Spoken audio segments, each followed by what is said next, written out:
안녕하십니까. 이번 저널 미팅을 맡게 된 석사과정 이승호입니다. 제가 발표할 논문은 A Periodic EEG Predicts Variability of Visual Temporal Processing으로 해당 연구는 비주기적 EEG 활동이 시각적 정보 처리와 인지 성과에 미치는 기능적 역할을 조사한 연구입니다. 해당 논문은 저널 오브 뉴로사이언스라는 저널에 기재가 되었고, 해당 저널은 임팩트 팩터 2.9로 뉴로사이언스 분야에서 Q1에 해당하는 저널입니다.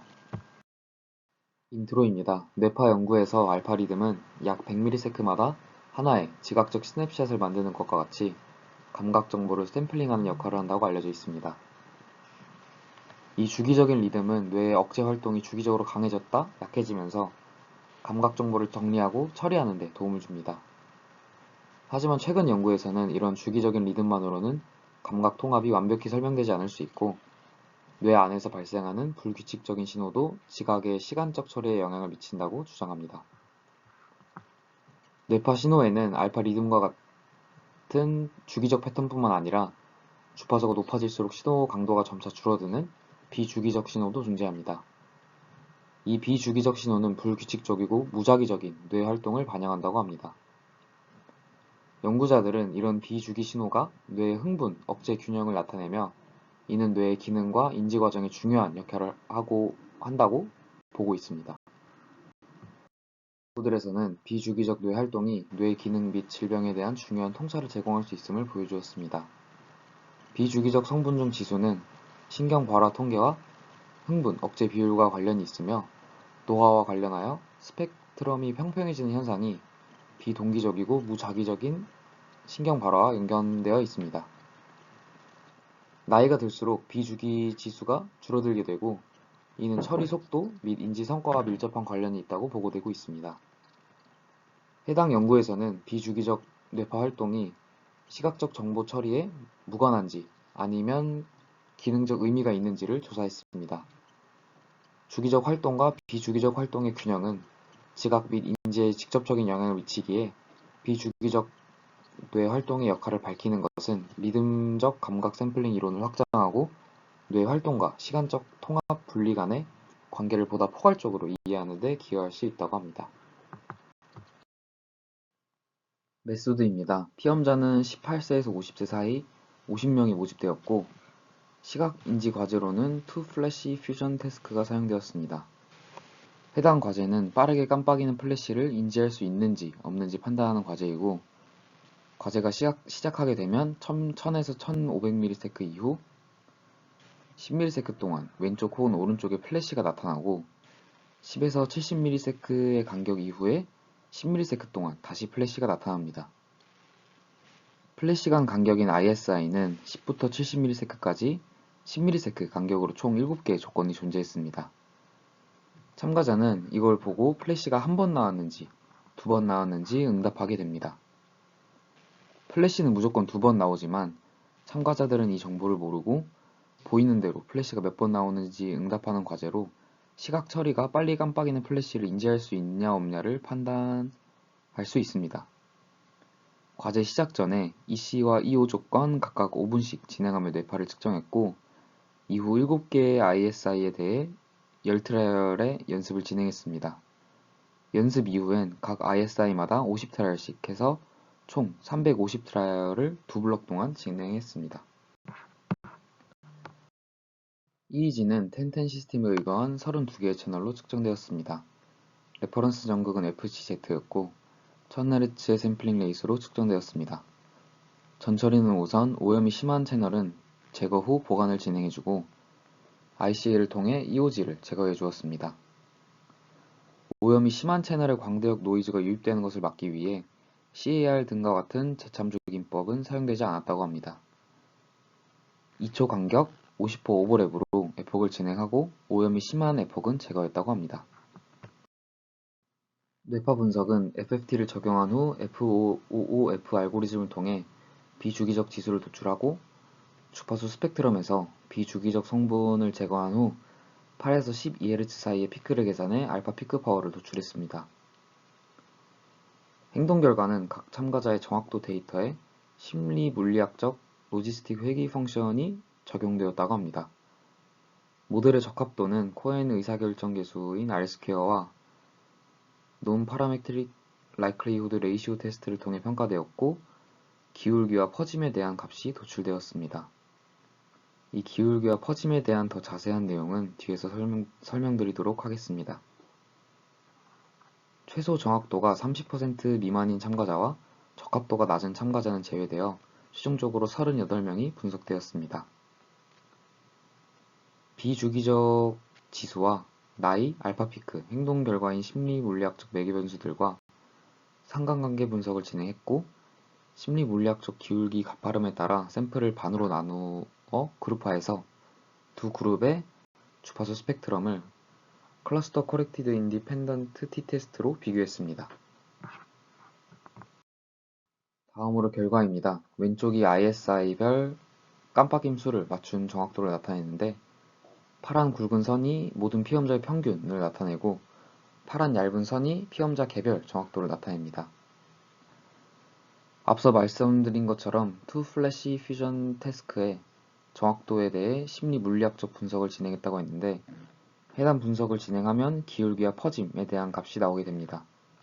여기서 기울기는 정확도가 얼마나 가파르게 변하는지를 나타내며 더 큰 기울기는 더 짧은 시간 안에 플래시를 구별할 수 있는 것을 의미합니다. 퍼짐은 두 플래시를 인식하는 데 필요한 간격의 변동성을 의미하며 퍼짐이 클수록 참가자가 일관되지 않게, 즉 빠르게 깜빡이는 플래시를 구분하다가도 느리게 깜빡이는 플래시는 구분하지 못한다는 등을 나타냅니다. 이렇게 개개인의 기울기와 퍼짐 정도를 이용해 시간 구분 임계값을 구할 수 있는데 이 시간 구분 임계값이란 깜빡이는 플래시를 인식할 수 있는 최소 ISI 간격을 의미합니다. 왼쪽 그림의 빨간 점선으로 표시된 부분이 모든 피험자의 시간 구분 임계값을 평균한 것이고 이 값은 35.2ms였으며 선행 연구 결과와도 어느 정도 유사했다고 합니다. 오른쪽 그림은 한 피험자의 OZ 채널의 주파수 스펙트럼을 나타내고 파란 선은 비주기적 성분, 빨간 점선은 주기적 성분인 알파 피크를 나타냅니다. 다음 그림은 EO와 EC의 비주기적 성분인 지수의 토포맵과 박스플롯을 나타냅니다. 지수는 이전 연구에서 보고된 바와 같이 후두부 영역에서 더 높은 경향을 보였다고 하고 EO와 EC를 비교했을 때 EO 상태에서 지수가 두피 전체에서 유의미하게 더 낮게 나타났습니다. 이는 EO 상태일 때 스펙트럼의 기울기가 더 평평해졌음을 의미하고 이는 시각적 정보가 지속적으로 유입되며 뇌 신호가 더 비동기화되고 신경 노이즈가 증가했음을 나타냅니다. 다음은 나이, 알파 피크, 시간 구분 임계값과 심리 물리학적 기울기에 대한 비주기적 지수의 상관관계의 결과입니다. 산점도는 가장 큰 상관계수에 대한 채널의 산점대로 나타내고 토포맵은 전 채널별로 상관관계값을 나타냅니다. 유의미한 상관관계는 빨간색 채널로 표시했습니다. 연령과 관련하여 후두 및 중앙 영역에서 유의미한 음의 상관관계가 나타났습니다. 이는 연령이 더 많은 참가자가 EO와 EC 모두에서 지수가 낮은, 즉 전력 스펙트럼이 평평함을 나타냅니다. 선행 연구에서도 비슷한 결과가 보고되고 있고 이는 연령이 증가할수록 노화와 함께 뇌의 신경 노이즈가 증가하며 시각 처리 및 감각 통합 기능이 저하됨을 나타냅니다. 지수와 알파 피크를 비교했을 때 EC와 EO 둘 다 후두 영역에서 유의미한 양의 상관관계를 나타냈습니다. 두 상태 모두에서 알파 피크가 증가할수록 지수가 증가하는 것은 뇌의 주기적 억제 메커니즘인 알파 리듬이 비주기적 활동과 균형을 이루며 신경 처리의 효율을 조절한다는 것을 나타냅니다. 따라서 해당 연구에서는 주기적 활동과 비주기적 활동 간의 균형이 감각 정보 처리와 인지 기능이 얼마나 중요한지를 강조하고 있습니다. 시간 구분 임계값은 EO 조건에서만 후두 중앙 부근에서 유의미한 음의 상관관계를 보였습니다. 이는 EO 상태에서 지수가 높을수록 깜빡이는 플래시를 빠르게 인식할 수 있음을 나타내며 EO 상태에서 주기가 높아야 시각 정보 처리의 정확성이 향상된다는 것을 의미합니다. 심리물리학적 기울기는 E호와 EC 모두에서 후두 영역 부근에서 유의미한 양의 상관관계를 보였습니다. 추가적으로 결과로 따로 보여주진 않았지만 기울기와 나이 또는 알파 피크 간에는 아무런 상관관계가 발견되지 않았다고 합니다. 따라서 기울기와 지수의 유의미한 상관관계는 비주기적 활동과 심리물리학적 기울기 간의 직접적인 관계를 반영하는 것으로 보인다고 합니다. 다음은 심리물리학적 기울기로 나눈 두 그룹의 주파수 스펙트럼 비교입니다. 가장 왼쪽 그림은 채널과 주파수 헤르츠별 클러스터 코렉티드 인디펜던트 t-테스트 t값을 나타내고, 하얀색으로 표시된 부분은 다중 비교 이후 유의미한 부분을 나타냅니다.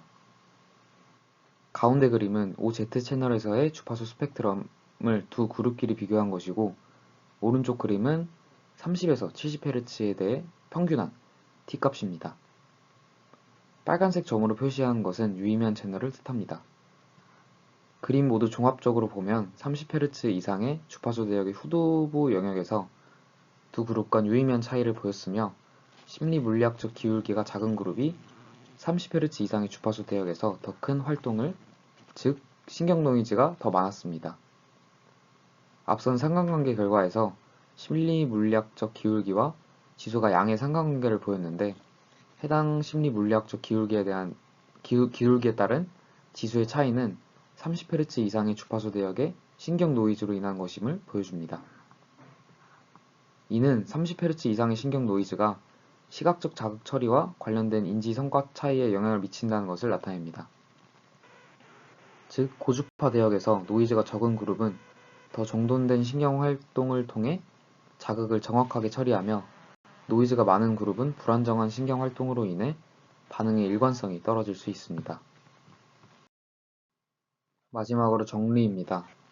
좀 쉽게 요약해서 설명드리면, 해당 연구는 뇌의 비주기적 활동과 주기적 활동이 감각 정보 처리와 인지 능력에 어떻게 영향을 미치는지 조사했습니다.